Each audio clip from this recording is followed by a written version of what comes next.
Bonjour et bienvenue dans Le Monde Devant Soi, le podcast d'actu international de Slate.fr.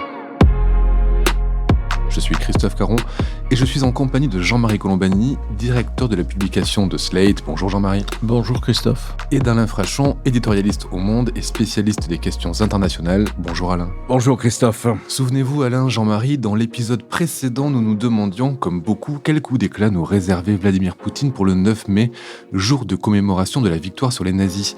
Eh bien, nous avons eu la réponse, il ne nous réservait rien. Nulle trace de triomphalisme dans le discours du président russe, ni dans le défilé sur la place rouge, juste la même rengaine répétée sur les provocations de l'Occident et la guerre contre les nazis.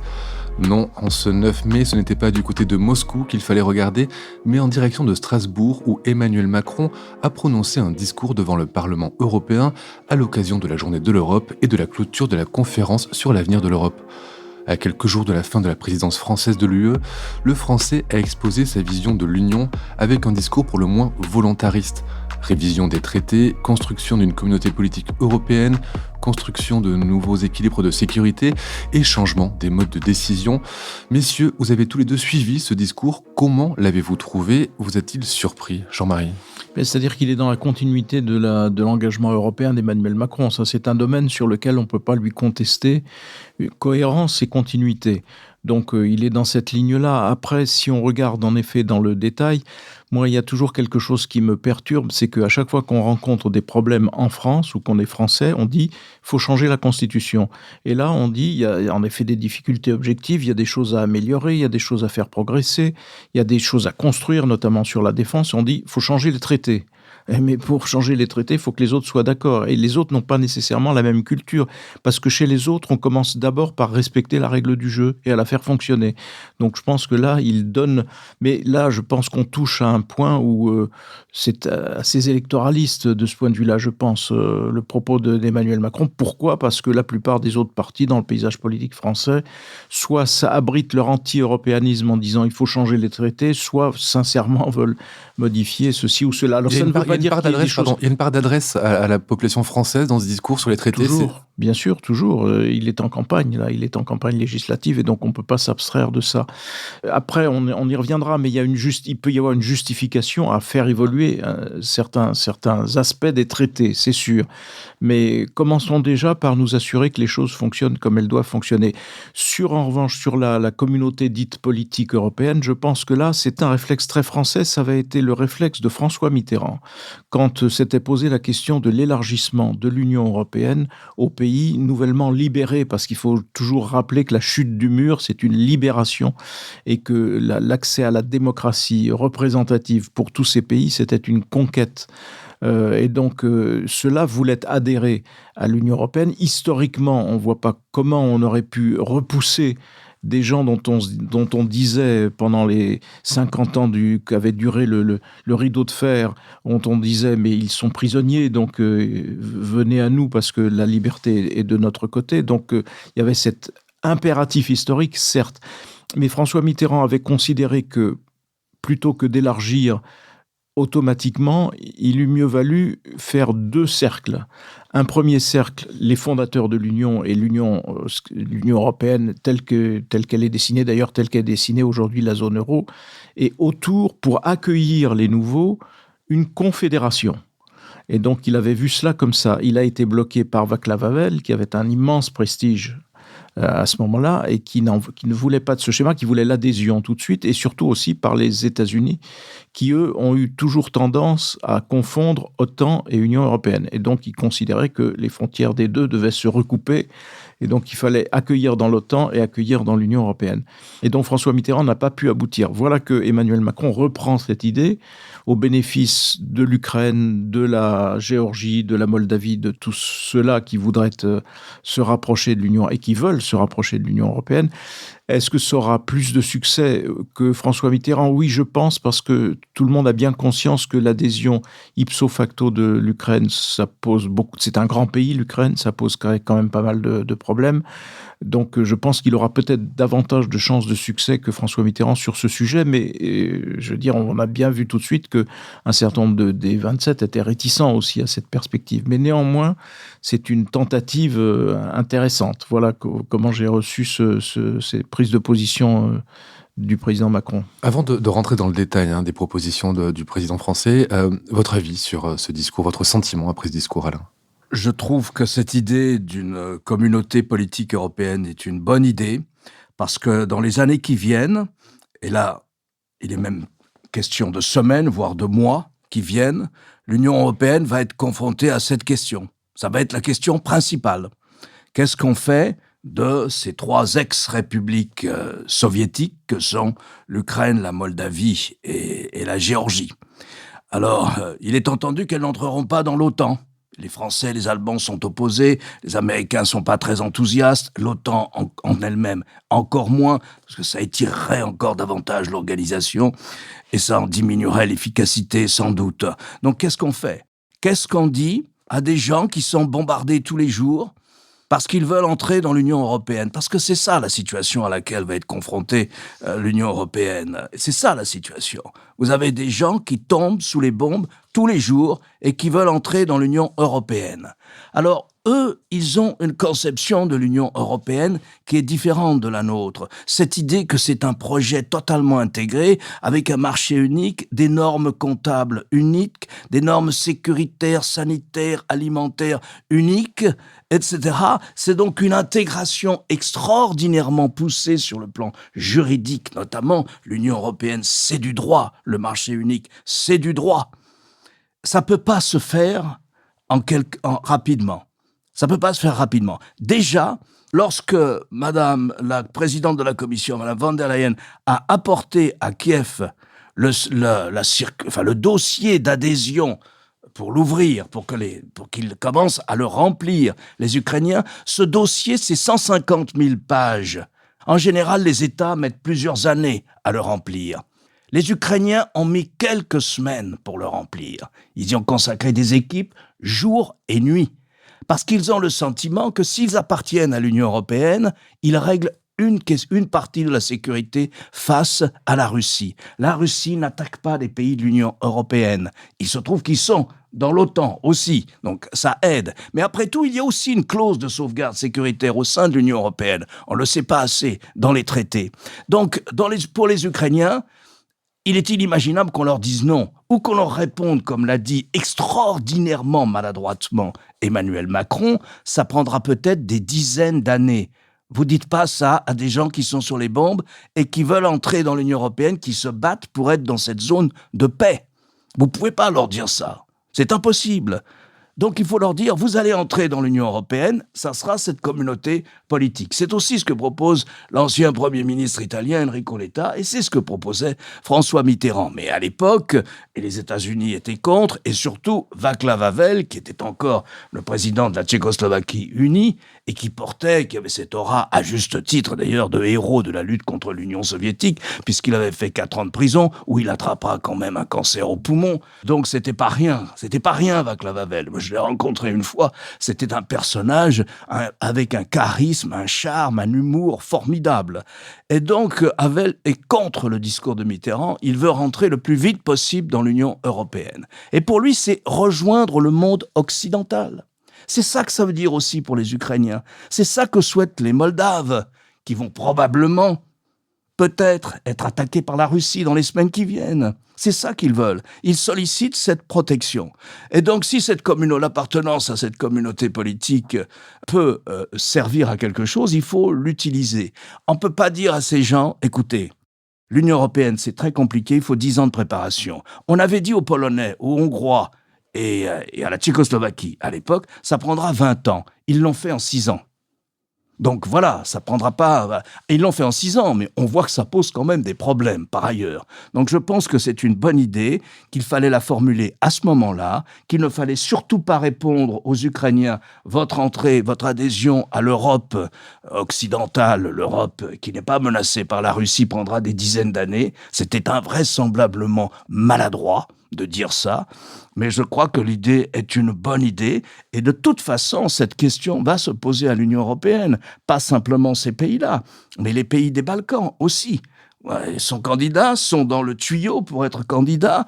Le Monténégro, l'Albanie, voilà, tous les Balkans du Sud, la Serbie, où naturellement Chinois et Russes font de la propagande anti-Union européenne pour s'y installer à la place des Européens. Donc voilà la bataille stratégique qui va être celle de Bruxelles dans les années qui viennent. Sinon, dans les mois ou les semaines qui viennent, si la Russie s'attaque à la Moldavie. Il pourrait s'attaquer à la Moldavie en passant par la Transnistrie, qui est justement une région où de nombreux séparatistes pro-russes sont présents, région à cheval sur l'Ukraine et la Moldavie. Jean-Marie, on parlait tout à l'heure de la volonté d'Emmanuel Macron de réviser des traités en cours. À quoi il pense quand il parle de ces traités? Est-ce que c'est un gage qu'il donne par exemple à la gauche française à propos de la règle des 3%, des règles budgétaires? C'est quoi qu'il a en tête quand il Oui, fait ça? alors probablement il a en tête tout cela. Simplement, il faut faire observer que, et c'est là qui est le paradoxe, ces choses-là avancent. Par exemple, sur les 3%, les discussions avancent parce que personne n'imagine y revenir ipso facto. Ils ont été rapidement. abandonnés après le Covid. Ils ont été abandonnés après le Covid, comme c'était prévu par les traités, petite parenthèse. Et donc, pour y revenir, ce qui est envisagé par la Commission européenne proposant au chef d'État et de gouvernement, c'est pas elle qui décide en quoi que ce soit, elle envisage de proposer des formules pays par pays, c'est-à-dire en fonction de votre situation, jusqu'où pouvez-vous aller pour s'assurer que, ce qui est quand même l'objectif de cette construction, que l'ensemble des économies reconvergent. Et là, ils ont quand même pas mal divergé à l'occasion des différentes crises que nous avons vécues. Donc, pour qu'elles reconvergent, il faudrait que, par exemple, vous pouvez aller jusqu'à 5%, vous irez, et ainsi de suite. Donc, c'est une adaptation qui est en préparation. Donc, changer les traités alors que les choses ont évolué et vont continuer d'évoluer, je pense que c'est en effet plutôt une concession au paysage politique français que quelque chose de pertinent. Si on va un peu plus loin dans la modification des traités, là, je pense qu'il y a un vrai sujet qui est la fiscalité. Parce que là où probablement Emmanuel Macron a raison, c'est que nous sommes enfermés dans certains domaines par la règle de l'unanimité. La règle de l'unanimité, ça montre bien d'ailleurs ce que nous sommes. Nous sommes un rassemblement d'États-nations. On n'est pas une fédération, contrairement à ce qu'on peut écrire ici et là. Et donc, ces nations considèrent que la fiscalité, ça leur appartient en propre, donc règle de l'unanimité. Or, nous, Français, mais aussi les Allemands, mais aussi les Italiens, etc., les grands pays, dirons-nous, sont confrontés souvent au dumping fiscal d'un certain nombre de petits pays. Pourquoi les géants américains ont-ils leur siège en Irlande? Parce que la fiscalité leur est plus favorable. Ou au Luxembourg. Ça, c'est un problème. Et donc, la pression des grands pays, dont la France, sera d'essayer d'arriver à la règle de la majorité qualifiée. Comme ça existe dans d'autres domaines. Il y a des domaines dans l'Union européenne où il y a des majorités qualifiées qui sont nécessaires. Ça veut dire à la fois une combinaison du nombre de voix, donc sur 27, une majorité ou une majorité qualifiée sur 27, mais aussi rapporté à la population. Il faut que ça représente suffisamment de millions d'Européens pour que la règle soit appliquée. Et donc là, les grands pays, dont la France, vont chercher à ce que sur la fiscalité, pour en finir avec le dumping fiscal, on soit dans la règle de la majorité. Et ça, je pense que c'est un combat de la France, mais d'autres pays. Alors, on voit bien qui va y résister, mais je pense que c'est j'allais dire, quelque chose qui avancera. Oui, Emmanuel Macron, effectivement, a annoncé sa volonté d'étendre le vote à la majorité qualifiée à plusieurs domaines, sans forcément préciser lesquels, mais ça peut être quand même quelque chose qui pourrait changer fondamentalement la donne dans l'Union européenne, ce changement de prise de décision au niveau des États. Oui et non. Souvent, dans l'Union européenne, quand on parle de blocage, alors on cherche un blocage institutionnel, comme le disait Jean-Marie. Bon, c'est vrai qu'il y a cette question, tout ce qui n'est pas dans le tronc commun communautaire, notamment la politique étrangère, mais la fiscalité aussi, mais toute une partie de la santé publique également, on l'a bien vu pendant la crise du Covid, à ce moment-là, il faut l'unanimité. Mais rien n'empêche, dans le cadre actuel des traités, de faire ce qu'on appelle des coopérations renforcées, et les autres ne peuvent pas s'y opposer. Rien n'empêcherait un bloc de pays bien décidé, comme la France ou l'Allemagne par exemple, à pratiquer à 6 ou 7 l'harmonisation fiscale sur l'impôt sur les sociétés par exemple, quitte à mettre en minorité et à pointer du doigt et à exercer une pression politique sur ceux qui pratiquent du dumping fiscal de manière outrancière et de manière parfaitement déloyale. Ça fait 12 ans qu'on en parle entre Français et Allemands d'harmonisation fiscale. On aurait pu le faire dans le cadre d'une coopération renforcée. Il n'y a pas que le changement des traités qui permet d'avancer. Il y a aussi ce que prévoient les traités, ces coopérations renforcées. Il y a beaucoup de choses. Et si on ne les fait pas, c'est parce qu'il n'y a pas d'accord politique. C'est pour ça qu'on ne les fait pas.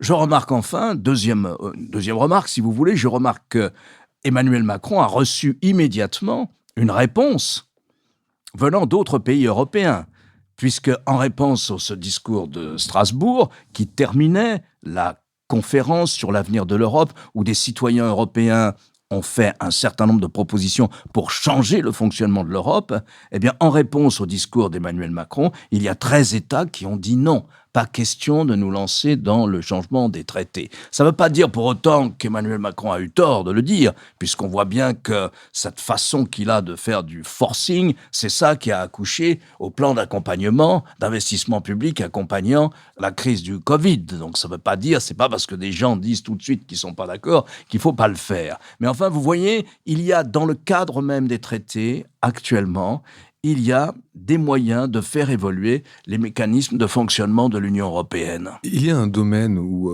Macron a aussi fait preuve de volontarisme et veut changer le fonctionnement, c'est le domaine de la sécurité commune. Il propose de faire de nouveaux équilibres de sécurité. À quoi il pense quand il parle de ces nouveaux équilibres en matière de sécurité européenne ? Là, il peut sans doute faire référence aux accords qui pourraient être conclus avec la Russie.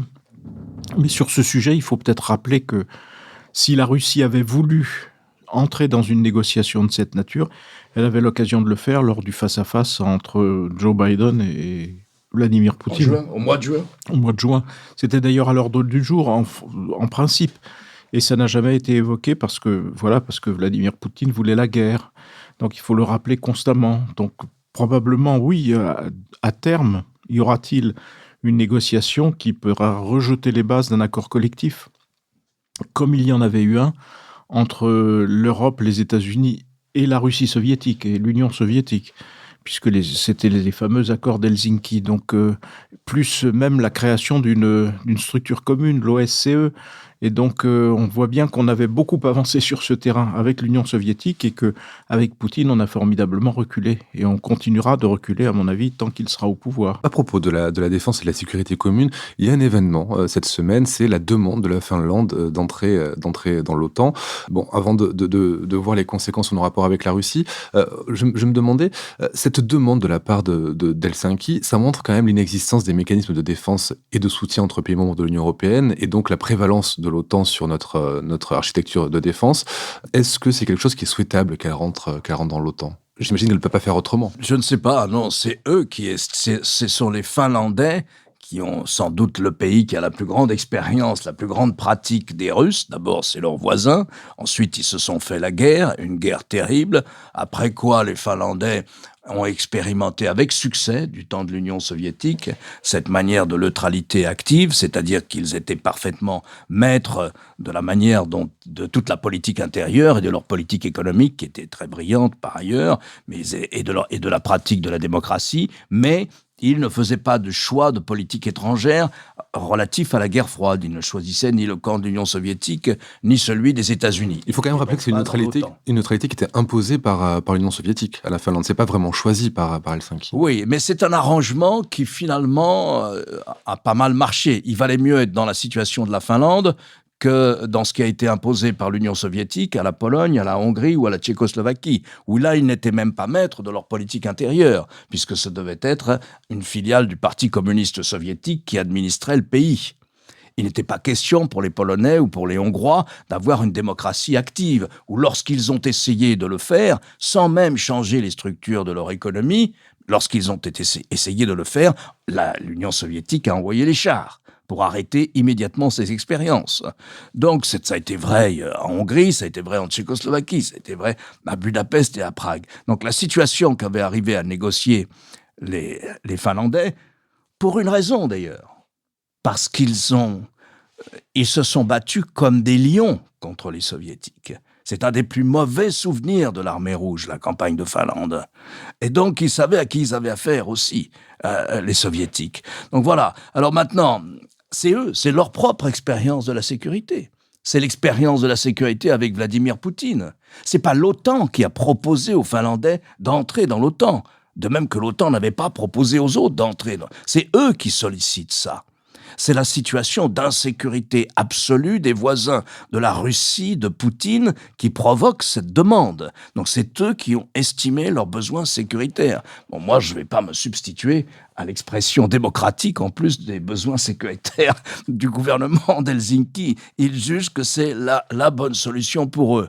Est-ce que ça fera réfléchir la Russie ? Est-ce que ça ramènera Vladimir Poutine à la table de négociation comme cela avait été proposé par Joe Biden et accepté par Poutine au mois de juin à Genève? À ce moment-là, plusieurs canaux de négociation étaient possibles. Un à Genève, un autre dans le cadre de cette organisation créée lors des accords d'Helsinki passés entre le bloc occidental et l'Union soviétique en 1975, dont parlait Jean-Marie tout à l'heure, et avec cette organisation qui existe toujours, l'OSCE, qui pouvait aussi accueillir cette double négociation, une qui concernait la sécurité en Europe et une autre qui concernait la sécurité dans le cyberespace. Et puis, à peine la négociation n'avait pas même commencé, que dès l'hiver, dès le mois de décembre, Poutine met sur la table un ultimatum, où vous acceptez mes conditions ou c'est la guerre, pas de négociation. Ça a été la guerre. Peut-être la voulait-il, cette guerre. En avait-il besoin pour des raisons intérieures, liées à sa baisse de popularité à ce moment-là, ponctuellement, dans la population. Donc voilà, il s'est trompé. C'est une erreur qui sème la mort, le malheur et la destruction dans des proportions invraisemblables. Je voyais cette statistique qu'en 4 semaines, il est tombé, je crois, 1500 missiles, je ne parle pas des roquettes, mais 1500 fusées, 1500 missiles sur l'Ukraine. Bon, vous connaissez le tableau qui résulte de l'agression russe contre l'Ukraine, cette dévastation. Voilà, donc les Finlandais ont estimé que dans cette situation, est-ce que ça incitera Poutine à bouger ? C'est possible. Les Suédois vont sans doute les suivre. Ça vous montre aussi le désastre stratégique que Poutine provoque pour son propre pays. Voilà où on en est. On n'en sait pas plus sur les intentions des Russes. Ils ont dit qu'il y aurait une réponse militaire à l'entrée de la Finlande, une réponse forte, politique et militaire à l'entrée de la Finlande dans l'OTAN et de la Suède dans l'OTAN si la Suède décide de suivre Helsinki. Nous verrons bien. Il faut toujours se rappeler aussi que on était dans une période où, rappelez-vous, Alain, ces épisodes de sous-marins russes qui patrouillaient au large des côtes de la Suède avec des tas d'intimidation, soit par les airs, soit de façon sous-marine, qui montraient une sorte de politique d'intimidation vis-à-vis de la Finlande et surtout vis-à-vis de la Suède. Donc, c'était pas une manifestation destinée à décourager la Suède de demander son adhésion à l'OTAN. Au contraire, c'est plutôt quelque chose qui leur signifie vous êtes menacés. Donc, eux, ils se disent comment vais-je me protéger ? J'avais toujours été frappé par. Il faut toujours faire confiance aux artistes, par les écrits d'Emmanuel Carrère, qui, revenant de Russie, avait fait un article assez long en disant. Ils ont envie de la guerre. Il avait perçu avant même que tout cela se déclenche, avant même qu'on porte qu'arrive cette catastrophe. On sent que ce pays est dressé et poussé à la guerre. Alors il y avait à la fois la militarisation d'une bonne partie de la jeunesse, mais il y avait aussi l'esprit public et la propagande qui déjà commençaient à s'installer. Et il était revenu en écrivant noir sur blanc. J'ai senti un désir de guerre. Eh bien, je pense qu'on oublie trop souvent que Vladimir Poutine est un dictateur et que les dictateurs, font la guerre et que la plupart du temps, ils n'ont que cela dans leur poche. La politique pour eux, c'est de vaincre un adversaire. être un grand Russe digne de l'histoire, pour Vladimir Poutine, c'est sans doute d'empêcher l'Ukraine d'être l'Ukraine et de pouvoir se prévaloir d'avoir soumis l'Ukraine. Donc on est là dans des cadres, des modes de pensée qui ramènent à bien avant l'Empire soviétique, qui d'une certaine façon avait, lui, au contraire, intégré un certain nombre de normes, j'allais dire, internationales, qui, après tout, avaient été bâties ensemble en 1945. Poutine nous ramène vraiment à des temps très anciens, au temps du tsarisme, ou alors au 19e siècle. Et carrément, il emprunte au 20e siècle voilà l'attitude des dictateurs qui ont cherché la guerre, soit par l'expansion coloniale comme Mussolini, soit par l'expansion en Europe comme Hitler. Mais je veux dire, c'est de cela qu'il s'agit. Donc, je pense qu'il faut bien avoir conscience de qui on a en face de soi, tant que les Russes garderont Poutine à leur tête. Reste quand même la question de la défaite et pour le peuple russe et de l'humiliation qui pourrait être subie par Poutine et par la Russie, oui, la réaction qui en résultera. Oui, mais alors cette phrase d'Emmanuel Macron, je ne la comprends pas. Ou plus, lorsqu'il dit attention, il faudra faire attention à ne pas humilier la Russie. Alors oui, on peut se dire, il faut faire attention parce que, comme le dit Emmanuel Macron, il y aura un après la guerre. Et donc l'après-guerre, il faut être capable de discuter, j'allais dire, d'égal à égal, si on veut construire un mécanisme collectif et stable. D'accord, mais aujourd'hui, de nous dire qu'il faudra faire attention à ne pas humilier la Russie, mais est-ce que les Ukrainiens qui sont piétinés, massacrés, ne sont pas humiliés davantage que toute autre chose ? Est-ce que notre objectif, ça n'est pas simplement de dire respectons la volonté des Ukrainiens qui veulent récupérer leur territoire, qui veulent se libérer d'une force d'occupation et qui veulent retrouver leur intégrité.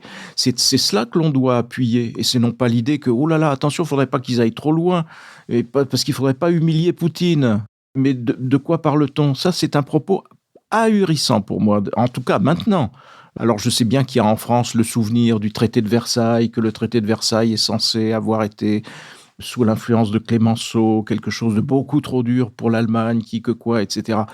Peut-être y a-t-il cela derrière la tête d'Emmanuel Macron, et donc de ne pas porter cette éventuelle future responsabilité dans les temps qui viennent. Sauf que ici et maintenant, il y a des gens qui sont massacrés. Qu'est-ce qu'on va chercher à ne pas humilier celui qui les massacre ? De quoi ? Ça, vraiment, pour moi, c'est incompréhensible. Ça fait partie des épisodes où Emmanuel Macron prononce des phrases comme cela qui risquent de rester accrochées et qui sont éminemment contestables. Peut-être pensait-il au conseil de Sun Tzu donné aux vainqueurs d'une guerre qui était d'offrir un pot d'or aux vaincus pour préparer la suite. Merci Alain, merci Jean-Marie. Alain, je rappelle votre chronique chaque jeudi dans Le Monde et sur lemonde.fr. Jean-Marie, je rappelle quant à vous votre participation le jeudi aussi à l'émission Politique sur France 24. Merci messieurs et à la semaine prochaine.